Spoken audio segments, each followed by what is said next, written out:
This is Algebra 2 with trig 8b.4e. We're talking about the Pythagorean identity. It's one of the many trig identities that you'll learn in future classes. Let's take a look at a portion of our unit circle. We know to get out to this point, we need to go to the right, and then we need to go up.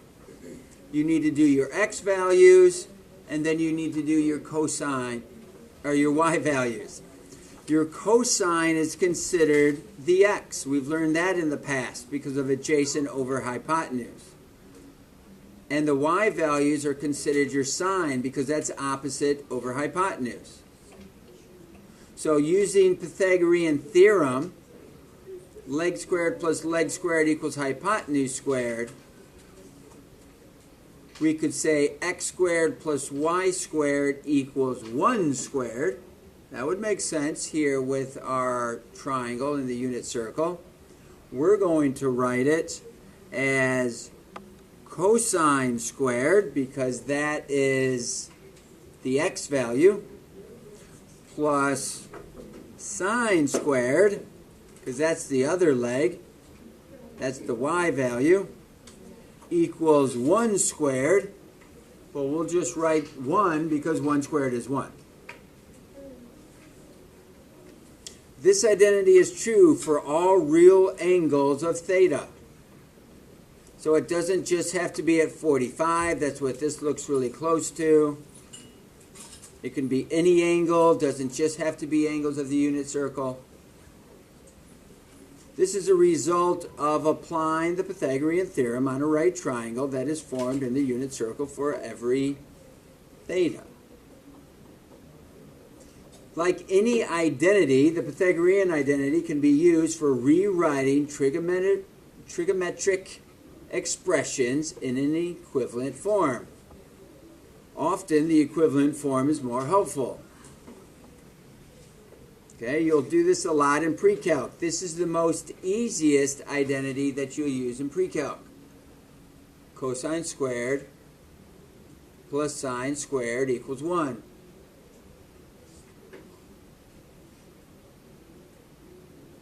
Pythagorean identity also allows us to convert between sine and cosine values of an angle without knowing the angle itself. We can consider, for example, the angle theta being in the fourth quadrant. Okay, so some angle that we know of is going to be in the fourth quadrant, but we know that the sine of that theta is negative 24 over 25. So if we think about the fourth quadrant, this is quadrant 1, quadrant 2, 3, and 4. So we're over here in the fourth quadrant. We know that we have a sine that's considered negative 24 over 25. Well, to get a y value, the opposite of your angle to be negative 24, the y value, the sine, it has to be pretty long. It has to be a length of 24. That would actually be this one. The y value would be perpendicular to the x-axis. The radius is 25. So both the long leg and the hypotenuse have to be really close to each other, apparently, for this problem. So now you know that that's going to be an angle that's close to negative 90 if you're counting from 0 to here. We know that this has an x-coordinate and it has a y-coordinate. We know this y-coordinate is negative 24 over 25. We need to figure out what the x-coordinate is here. So what we're going to do is use the Pythagorean identity. So we plug in 24 over 25 into sine and we square it. Well, first what they did, they actually subtracted it first. and then they squared it. So 1 minus, when you square a negative, you get a positive.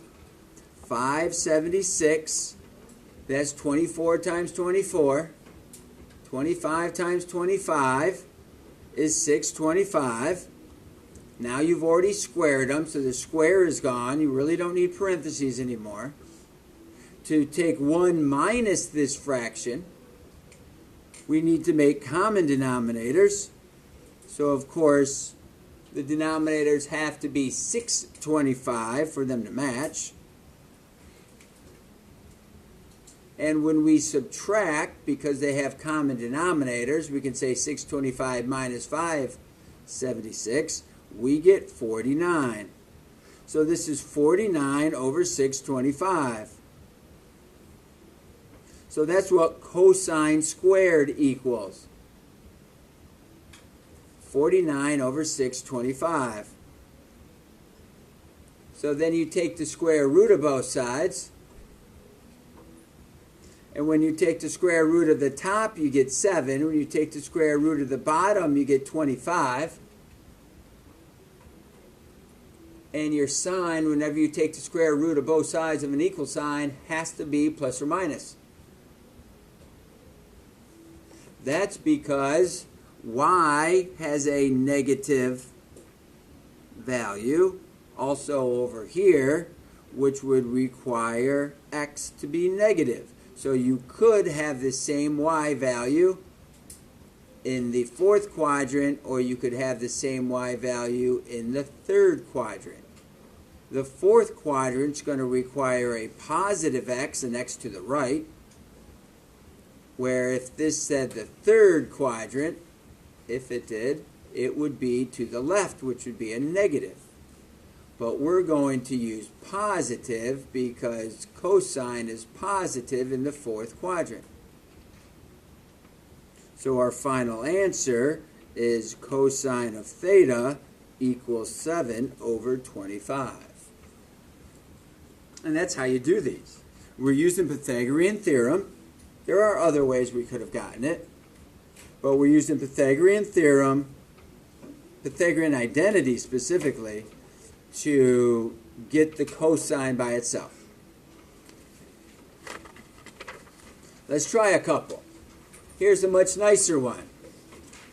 Numbers aren't quite as weird. We're at negative 3 over 5. We're in the third quadrant this time. This is a cosine that's negative.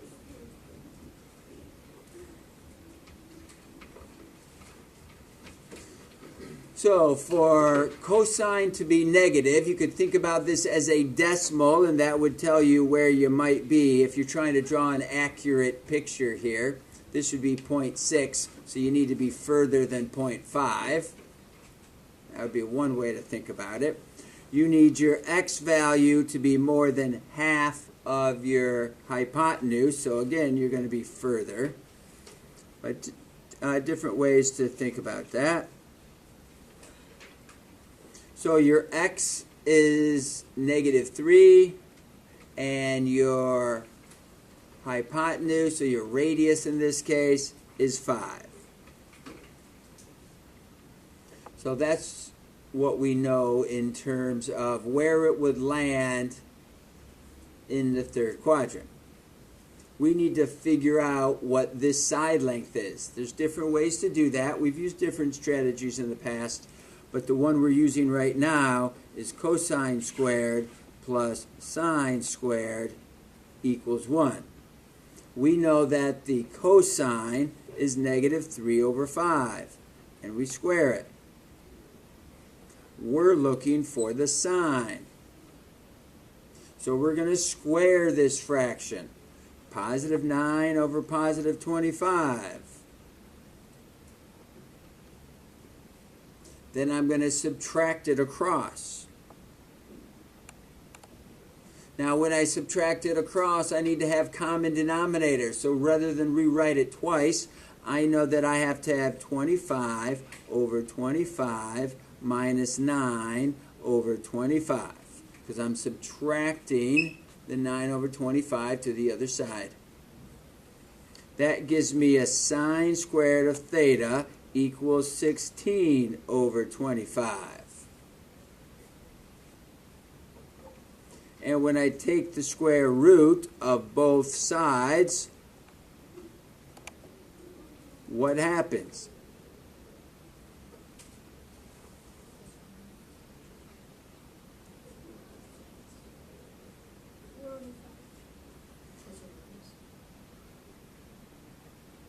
When you take the square root of something squared, we're just going to have sine of theta.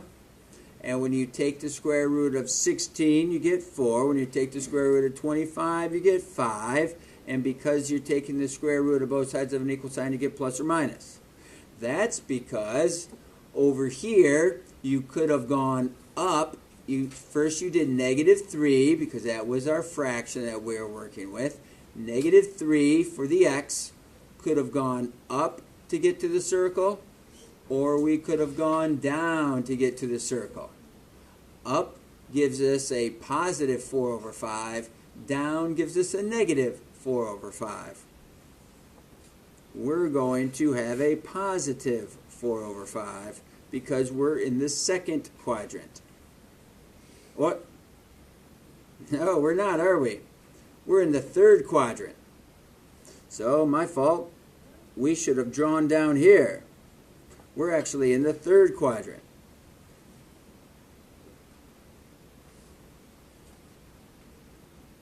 We're still -3 to the left. We still have a radius of 5. It still has a cosine of -3/5. But what that's telling us is that our final answer has to be a negative 4 over 5. Because we are in the third quadrant, not the second quadrant. I implied that it was the second quadrant before, and nobody clued me in that that didn't make sense. So for example 3, pause the video, work through this one, see what you think. We're looking for the cosine of theta. We're in quadrant 4 when sine is -1/2.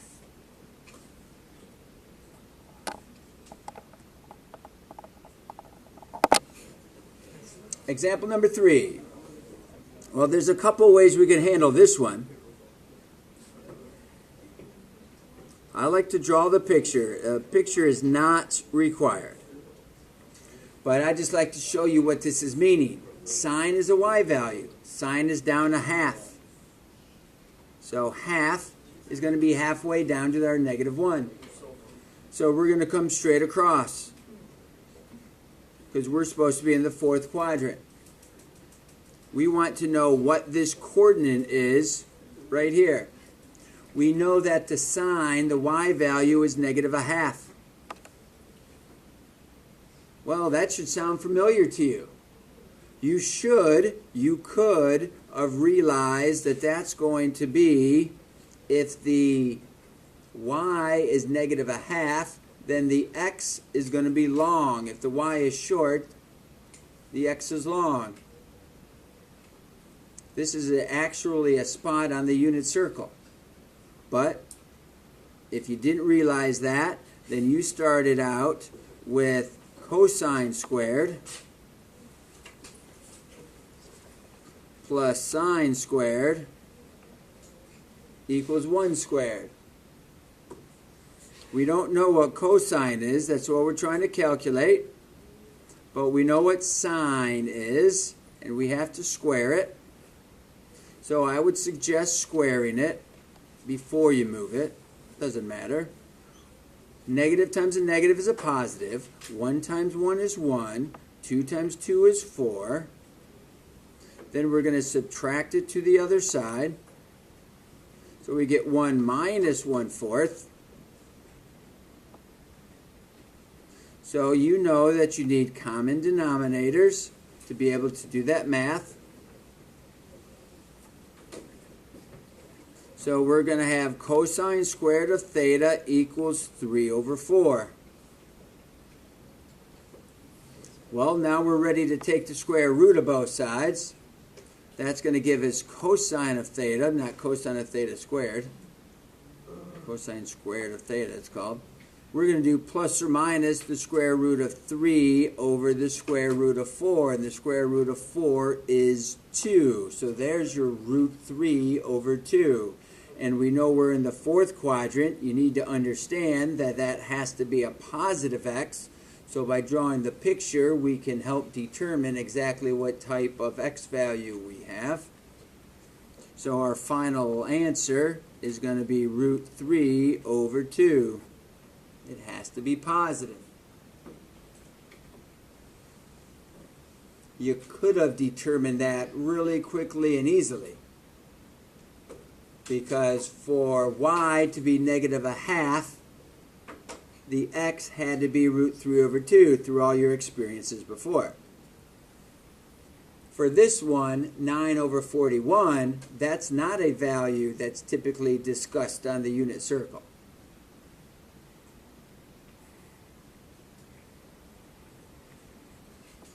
We're in the second quadrant. The y value is not up very far. It's up a short distance compared to the radius. So we're going to be way over here.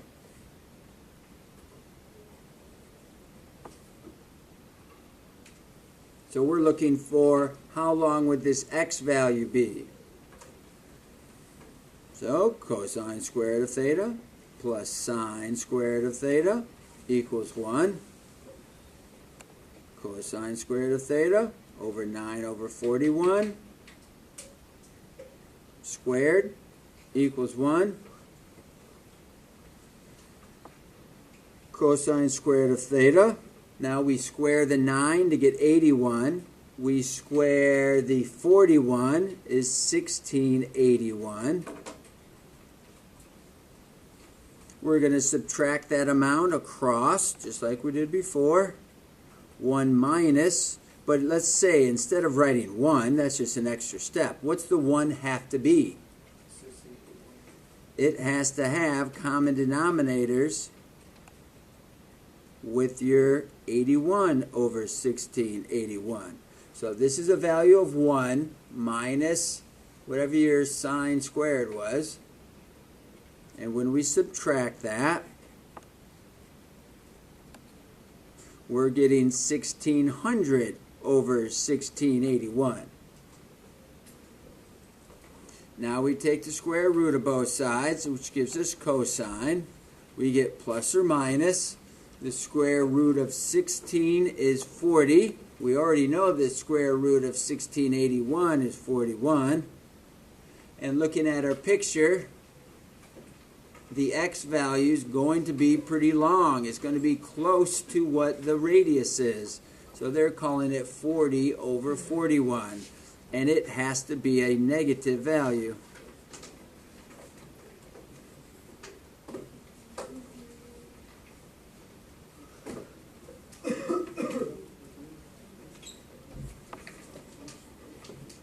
In the first quadrant,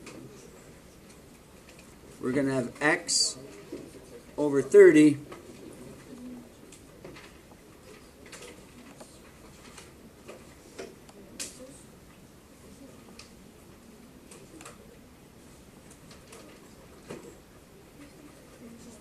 and we square it.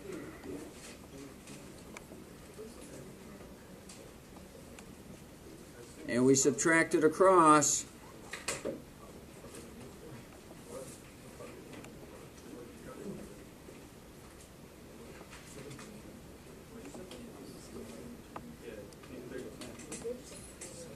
And we get 731. When we take the square root of both sides, you get the square root of 731 over 30. And because we're in the first quadrant, we want it to be positive. There you go.